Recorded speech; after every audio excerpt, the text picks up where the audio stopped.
कलयुगी बेटे की अनोखी करतूत, जिसने पैसों के लिए रिश्तों का गला घोट दिया। मामला है बिहार के बांका क्षेत्र का। बिहार में हुई इस घटना के बाद जिंदा पिता ने न्याय के लिए बैंक से लेकर पुलिस स्टेशन तक में लगाई गुहार।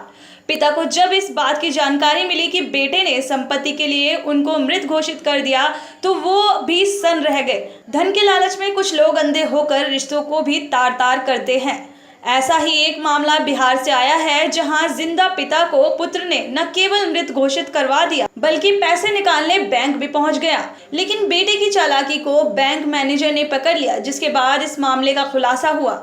मां की मौत के बाद से ही थी संपत्ति पर नजर। मामला बांका जिला के शंभूगंज थाना के अंतर्गत कुरमादी पंचायत के रायपुरा से जुड़ा है। जीवित पिता देवेंद्र सिंह ने बताया कि बेटे आशुतोष कुमार द्वारा पंचायत प्रतिनिधियों की मिली भगत से उनको मृत घोषित कराते हुए मृत्यु प्रमाण पत्र भी 21 जून 2019 को जारी करवा लिया गया। बताया जाता है कि रायपुरा के 65 वर्षीय देवेंद्र सिंह की पहली पत्नी से एक पुत्र आशुतोष कुमार था, लेकिन कुछ वर्षों बाद पत्नी की मृत्यु होने के बाद पिता ने दूसरी शादी कर ली थी। दूसरी शादी के बाद से पहले पुत्र का कुछ खास वास्ता नहीं रहा और अपने ढंग से रहने लगा, लेकिन अपनी पत्नी की मौत होने के बाद ही पिता ने पहले पुत्र को ही अपना उत्तराधिकारी घोषित कर दिया था और लाखों रुपए समेत जेवरात बैंक में रखा था। पंचायत प्रतिनिधियों की मदद से बनवाया फर्जी कागज। बेटा की दिक्कत थी कि पिता के रहते संपत्ति हाथ आने में मुश्किल आ रही थी।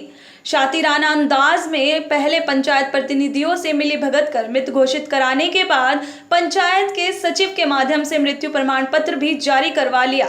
तब तक पिता को इनकी भनक भी नहीं लग पाई। अगली कार्रवाई करने में बेटे ने करीब 1 वर्ष का समय बिताकर बैंक में रखे पैसे और जेवरात पर हक जमाने की कोशिश में कागजात को 12 जुलाई 2020 को आगे बढ़ाया। बैंक की जांच में हुआ खुलासा। शाखा प्रबंधक तक कागज पहुंचते ही मृत्यु प्रमाण पत्र में अंकित दिनांक और दावे के समय को लेकर कुछ शक हुआ तो निकासी पर तत्काल रोक लगाते हुए इसकी जांच का जिम्मा शंभूगंज शाखा को दे दिया गया। जांच आगे बढ़ाते ही पिता के जीवित होने का खुलासा हुआ, तब पिता भी चौंक गए। मामले की जानकारी मिलते ही पिता बैंक पहुंचे और अपने को सशरीर उपस्थित करते हुए जिंदा होने का दावा किया और आगे शंभूगंज थाना में लिखित आवेदन देते हुए मामले की पूरी तरह तहकीकात करने की गुहार लगाई। इस मामले का खुलासा होते ही बेटा और संबंधित पंचायत प्रतिनिधि और पंचायत सचिव पर कार्रवाई की उम्मीद जताई जा रही है।